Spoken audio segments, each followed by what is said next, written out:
Welcome back, tech friends. My name's Gareth. This is Tech Check. This week we've got another PC build for you in the 5000X from Corsair. We're running the Z590 motherboard with a 10850 i9 from Intel. We've got 64 gigs worth of RAM running at 3200 megatransfers per second. We've got 4 additional SP120 RGB Elite fans. We've got a 2 terabyte Gen 4 NVMe drive. We've got this HX 1200 watts power supply, and we're running an H170 XT all-in-one from Corsair. Now, the one imbalance here is this Gigabyte RTX 3060. I didn't choose these particular parts. I'm just building it for a particular customer, and I have advised that this is probably the part that may cause a little bit of bottlenecking and potentially want to upgrade in the near future. But that's not a problem, because her other part choices are going to enable her to do exactly that. So with that being said, guys, we're going to do things a little bit differently this week. I'm not going to actually talk through the build. We might do a bit of a cinematic, or I might narrate after it, depending on how it actually turns out. So with that being said, wish me well. Don't forget to subscribe. Smash that like button as well. I'll see you soon. So kicking off the build, guys, the first job here is to remove all of the components that we're not going to need. We're only going to require our motherboard, CPU, RAM and NVMe drive. Opening up the motherboard box, we can then remove the motherboard. We want to remember at this point, if you've got any hard drives or SATA drives, to make sure that we've got the SATA data cables and also any M.2 NVMe screws you may need at a later time as well. We can then go ahead, we can take out our motherboard from the plastic packaging. We can then place the motherboard on top of the safest place, which is our box itself. Onto our CPU, this is the 10th core i9 10850K on the LGA 1200 socket. It's a 10 core 20 threaded CPU, so going to be perfect for any gaming or potential editing requirements. We want to match the triangle that's on the CPU along with the triangle that's on the actual Intel socket. We can then lower down the socket, hold the retention arm, and then pull down. You will receive a little bit of pressure, but you can lock it into place. Moving on to the M.2 installation, we remove the 3 screws holding down the M.2 shield. We can then take a hold of the Gen 4 M.2, slide it at a 20-degree angle, and then you'll sit on the standoff nicely. We want to remove any plastic peels on the back of the shield, and then we can replace that along with the 1, 2, 3, 4 screws that's going to hold it in place. Remembering that this particular motherboard holds down the M.2, so none of those particular M.2 screws are required. At this point, the next logical step is to remove any of the plastic peels that you might have on your particular motherboard. It's much easier to do it at this point. You've got much more light and generally much more space to work with as well. The most optimal one to remove, guys, and one to remember is this one very, very shortly on the back of your input on the back of your motherboard, because once this is actually screwed into place, you won't be able to get access to it at a later date. Taking a closer look at this Corsair 5000X RGB RAM, this is a 32 gigabyte kit at 3200 megatransfers per second. We can go ahead and open the 4 catches on the top and bottom. Looking closer at the particular RAM and the installation, you'll notice that there's a larger amount of the RAM on the right than there is on the left. We just need to match that notch with the DIMM slot itself, firm pressure on the left and right hand side using 2 hands until you hear a click. If you're using 2 sticks of RAM, you'll need to occupy A2 and slots B2. If you're using 4 sticks of RAM, then we need to occupy all 4 DIMM slots. Onto the Corsair 5000X. We'll start off the proceedings by opening the 2 thumb screws to take off the front glass panel. So taking a closer look inside, we've got pre-installed standoffs. We've got a cable management bar and tray at the back. We've also got at the front 3 installed SP120 fans, and at the bottom we've got a customizable PSU shroud depending on what configuration. At the side we've got a vent to allow intake or exhaust fans. The aesthetics on this particular case has been really thought about, guys. Its blacked out glass front panel can be easily removed. It's also got a fan filter behind that which can also be removed. Likewise for the top, another glass panel and that followed again via another filter that you can use if you've got it set as an intake. I would easily remove it if set as an exhaust. We'll remove the rear side panel by removing the 2 thumb screws. Removing the tape will give us access to the back panel. So opening up that exterior door, we're greeted with 3 spaces for our external SSDs. It comes included with a 6-port RGB hub, as well as a 6-port fan hub as well, so plenty of possibilities. On the side, we've got intake, or you can set as an exhaust, dependent on whether you've got a 360mm radiator. We mentioned earlier about the PSU shroud that's also customizable. Also depends on what kind of fan configuration you're currently using, but this will also give you plenty of different options depending on how you want it to look. The door can be easily removed by slightly closing and pushing up. The 3 pre-installed fans are a nice addition. Onto the motherboard installation. We want to make sure our I/O shield is in, unless you've got a pre-installed one. We can lower it down onto the standoffs that are pre-installed and locking it into place via the center pin. Next step is to remove our accessory box. This is found in the hard drive bay at the bottom of the case. This is a really nice design and toolless design for easy access. Here's an actual rundown of the things that are in the actual accessory box, guys. So you've got a right angled USB 3 adapter, you've got all the straps, as well as all the screws that you're going to require for all the different components when installing into this particular case. And here we are just installing all 8 screws. We don't need 9 due to the center pin. The screwdriver of choice, guys, this is my electric Wow Stick 1 Plus. A lot of people ask me where do I get it from, and I'll leave a link down in the description below, but it's absolutely fantastic. But that said, you don't need an electric screwdriver. A good quality magnetic one will save you a lot of time, a lot of hassle, and a lot of dropped screws as well. Giving you a rundown on the actual front I/O on this case, we've got our audio connector, our power reset and power LED buttons. We've got our USB 3, our USB-C. This particular cable is a 4-pin PWM cable for our fan hub. And then we've also got a SATA power and a USB 2 connection for our RGB hub.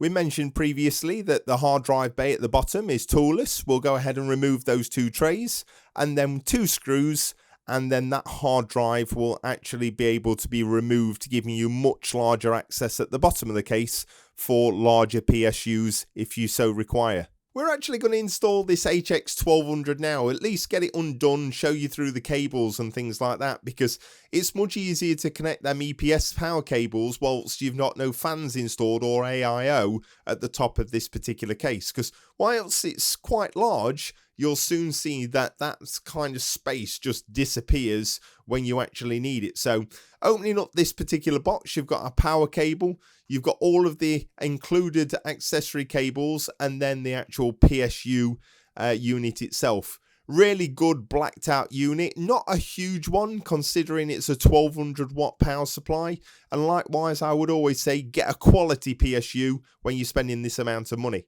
A quick rundown here, guys, on the included cables. We've got 4 GPU cables, or PCIe. We've got 2 EPS, 124 pin. We've got 5 SATA, and then we've got a couple of Molex cables included as well. So cable connection time, we'll start with our PCIe graphics card cable, and that goes up the top where our 6+2 plus 4+4 CPU goes. We can move then on to our 24 pin, guys. You'll notice that this is split into 2. We want to make sure that's plugged into where it says 24 pin. It's very self-explanatory, but you just want to make sure that they're fully pushed in all the way. Next up is our EPS CPU power cable. Our 10850K requires 2 of these particular cables, and our motherboard supports it, so we'll make sure that both of those are nicely installed in the correct place as well. Next up is our SATA power cables, guys, and on these cables we've got 4 connections, but we are going to require quite a few, so we're going to install 2 of these particular cables. These are just 6-pin plugs.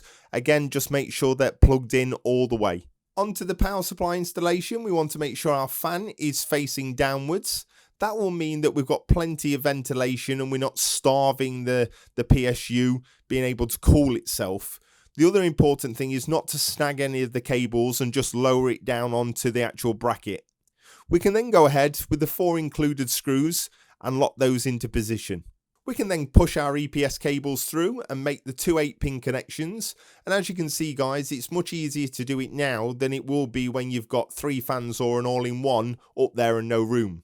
So onto the back of the case, guys, you'll see me removing 2 screws. This is to actually remove this L bracket here. And effectively what we're going to do is, out of the accessory box, we're going to add 4 of these Velcro strips. And then once we've actually put them in place, we can replace the L bracket with the 2 screws. What this is going to enable us to do, guys, is tidy up these EPS power cables that's running directly down our back of our case here, and just make it look a little bit more aesthetically pleasing to look at. We can then take our 24-pin and push it through the appropriate cutout. And likewise for our USB 3 and also our USB-C, just making sure the connections are in the appropriate places. We can then move on to our HD audio, and that's always in the bottom right hand corner, so just making sure that, again, it's in the right place. Let's start making some of these motherboard connections, starting with our USB-C, just right under our 24-pin connection. Our HD audio's up next, bottom left hand connector, and any excess can be pushed through to the back of the case. Now these ones, guys, in terms of power switch, reset switch, power LED buttons and hard drive lights, are always quite difficult to show close up on camera. So in the right hand side of the screen here, you'll see the JFP1 layout for the front panel connectors. I would always say, please get your motherboard manual out of your motherboard box and consult that. If not, you can always jump onto Google, type in your motherboard name and model, and it will come up with a layout for you. A lot of people get a little bit confuzzled on this, but if you follow one of those 2 or 3 steps, you should be absolutely fine. Next up is our 24-pin, guys, and as you can see, I'm struggling. This because of this cable management tray, which we're going to have to take out. Now, next up is our USB 3 connection, and that generally goes right at the bottom next to our USB 2.0 headers, or generally under our USB-C connections, but on this Z590 board, it's at the bottom, so just be careful when connecting these. So as you can see before, guys, I was struggling in terms of connecting that 24-pin, and in order to make our life a lot easier and not put any pressure on that 24-pin connection, we're actually removing 3 screws on this fan tray on the left-hand side, and then there's 3 hidden screws just below these Velcro straps. If you didn't know they were there, you'd be looking all day for them, but because we've built in this a number of times, that's the reason why I wanted to show you. But once you've actually undone them screws, this fan tray is easily removed. We can then move on to the motherboard extension tray with 1 screw at the top, 1 screw at the bottom, and then you've got 2 thumb screws that you can see me removing just here. Just be careful once you've actually undone them, you don't catch any of the cables or anything like that.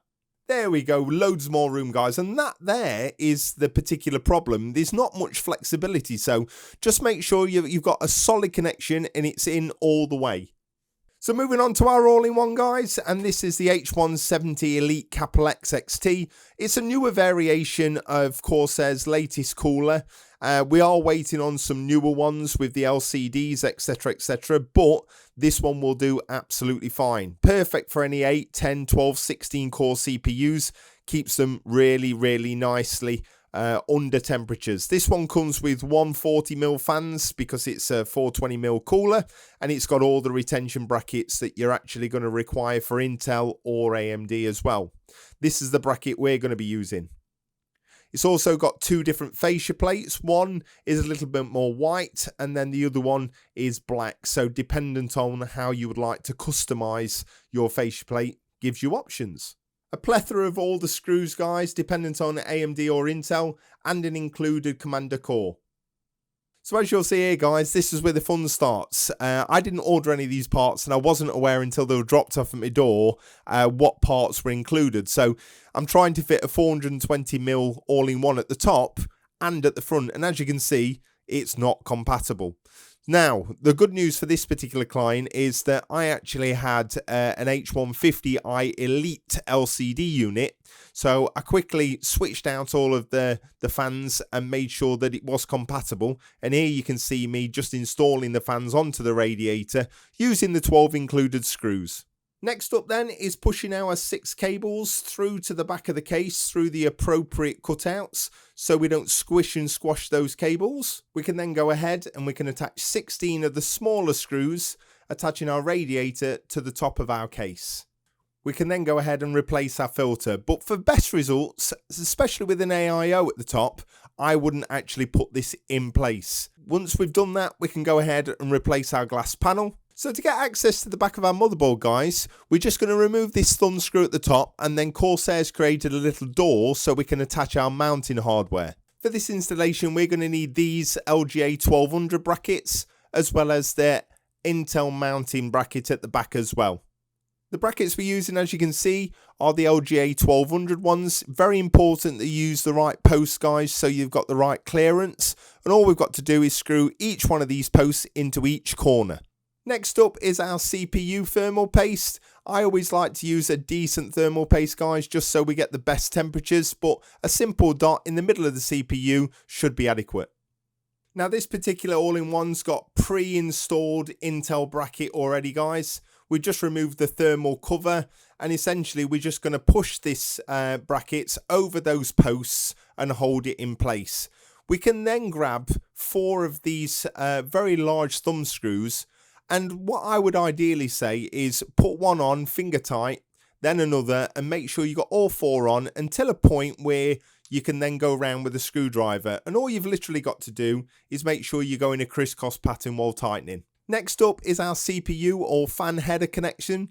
We want to make sure that we get that connected now, guys. It's a little bit more fiddly, and if not, you may have a few errors on startup. But other than that, we can connect via magnets our LCD screen and then push the existing cables through to the back, just ensuring that you're not snagging them on any other parts of the case. Just be careful. We can then put back that door that we previously replaced, just taking care of any cables that might be in the place, and we can tighten down the thumb screw.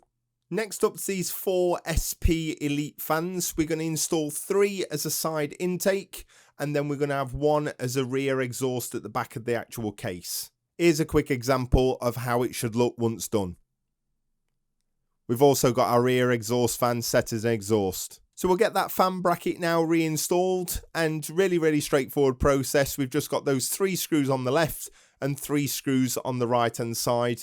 Just make sure that you take your time and everything's aligned, and you should have no problems whatsoever. Next up is this USB 2 splitter. So essentially my motherboard only had 2 USB 2 headers, and as you can see, we've got a commander core and an RGB hub, and then I've got other connections to make to the motherboard. So all I'm doing is connecting our commander core and our RGB hub to this particular splitter, and then the splitter's connected to the motherboard using only 1 USB 2 header rather than 3. So next up is our SATA power connections, and the first one we're making here is for our RGB hub. We also require it for our fan hub, which we can see there, as well as our commander core as well. In order to control all the RGB and lighting effects, as well as our pump and fan controls, we need to connect this to our commander core. I'm just using some 3M tape here to help me support this USB 2 splitter to the case. We can then pass the USB 2 connection to the front. We can do the same thing for our 4-pin PWM connection for our fan hub. So onto the RGB, and as you can see, I'm separated all the cables. I'm figuring out which fans are going to go where, and taking into consideration the lighting functions in the Corsair iQ setup here as well. So important thing to note here, guys, is that fan number 1 needs to be plugged into port number 1 when you're looking at RGB. It's very important that they go in series, because if you don't, you'll find that your RGB won't actually work. But to make it very straightforward, I've just got the front 3 and the side 3 plugged in RGB wise to the commander core. The top 3 and the rear is plugged into our RGB hub at the top here. So nothing complicated. We've got all 10 RGB fans all connected, and then we can start moving on to the PWM connections. And as you can see, if the cable will reach, I will put it into the commander core. If it doesn't, and it's going to cause me some cable nightmares, then I'll plug it into the fan hub on the top left hand corner. But when it comes to PWM connection, you don't need them in order. As long as they're receiving power, you should be absolutely fine. So for total clarity, guys, our PWM fan hub, which is in the top left hand corner, that's going to be powering 4 of our fans. That is powered via SATA power connection and then a PWM header through to the front of our motherboard so we can control the speed of those fans. Our commander core is going to be lighting 6 RGB fans as well as powering 6 of the fans as well. That is powered via SATA power, and it's also got a USB 2 connection to our USB 2 splitter. Then last but not least is our RGB hub in the top right hand corner. That has got 4 RGB connections. It's got a USB 2 connection to our splitter cable and then SATA power in order to power it. And then our USB 2 connection from our splitter goes through to the front of our motherboard to a USB 2 header. Once cable managed, we don't need to worry about any of that mess. We can actually hide it behind that door. We can make sure our filters are positioned correctly, and we also remove any of the plastic film on our inside glass panel. We can then replace our rear glass panel, locking it into position by just pushing down gently, and then locking it down via the 2 captive thumb screws, making sure it doesn't go anywhere. On to the exciting part now, and this is Gigabyte's version of the RTX 3060. It's the Vision card. Personally, I think this is a really nice looking card. Silver with white accents, nice backplate. It's going to be perfect for 1080p. I potentially said to the client that this is one of the weakest components that she's actually got in this particular build, but that being said, she's got all of the compatibility if she wants to upgrade to a higher end 30 series or even one of the latest 40 series graphics cards as well, given a power supply and CPU. So on to the installation, we'll remove the 2 PCIe brackets. We'll make sure that they don't fall onto the motherboard and cause any damage, so just be aware of that when you are removing these. We'll open up our PCIe slot, and then we can place our RTX 3060 in place, giving it, once aligned, a nice firm push, locking it down. We can then go ahead and replace those 2 thumb screws, making sure that we eliminate any sag by making sure that they're nice and tight. Providing power to the GPU is really straightforward. Just one 8-pin PCIe cable. We just want to make sure that that's, well, it's not hanging out like it is at this moment in time, and as you'll see, I've cable tied it together. We can start to get the case put back together so the front filter can go back in place. That's followed via the glass panel. Just remove any of those sneaky bits of plastic, and then what we can do is just place this into the actual holder, and a firm press down will lock it into place. A nice peel on the inside of this glass panel. We can then lock that into position with the 2 captive thumb screws, and that will just leave us with one last peel to do. Some of the components we took out but we didn't put back in is obviously our hard drive cage. We've not got any external hard drives and we needed the extra space for our PSU. We've took out one of the SATA trays to allow us to use it for the USB extension, and then we've also changed out the PSU shroud as well, not only for better airflow but also for it to look a little bit better as well. And because we've got the 3 intake fans on the side, we've actually removed the cable management tray. So the moment of truth has arrived, and this is the moment where I'm grimacing. I've just done a little pray up to the PC gods to make sure that everything's actually turned on, switching on and working, because there's nothing worse than pressing that button and literally nothing happening. But as you can see, the LCD screen, all the RGB fans and the actual GPUs all working. I'm trying to look for something on the screen here and nothing's actually coming on, and there you go, it's all just turned off. Now, you don't get worried at this point. It's actually quite common for this to happen. It could be that the RAM or the memory is actually just doing some tuning, or it could just need a restart. But as you'll see on the screen, we've got a cursor, and there we go. We just need to press F1 at this point, and we know that everything's absolutely fine. We're safely through to the BIOS, in which everything works, everything's showing up, and everything is absolutely perfect, which is absolutely amazing for me at this point. But I'm sure you'll agree, guys. Whilst I'm not a huge fan of putting an RTX 3060 into this build, because it's got a 10-core 20-threaded CPU along with Gen 4 drives and 32 gigs worth of RAM, it looks very pretty, and this 5000X case shows off these components really, really well. So I'm a big fan of this particular case, and I think you can do a lot in it, and it looks and stands very, very nicely. So I'm sure the customer will be over the moon. So guys, I just want to say a massive thank you to each and every one of you. We've just surpassed 5,000 subscribers. So if you want to do that extra bit and show that extra love and support, make sure that you smash that like button. Don't forget to leave a massive thumbs up. Thank you for all your continued support. I'll look forward to making the next one, and I'll see you then. Take care.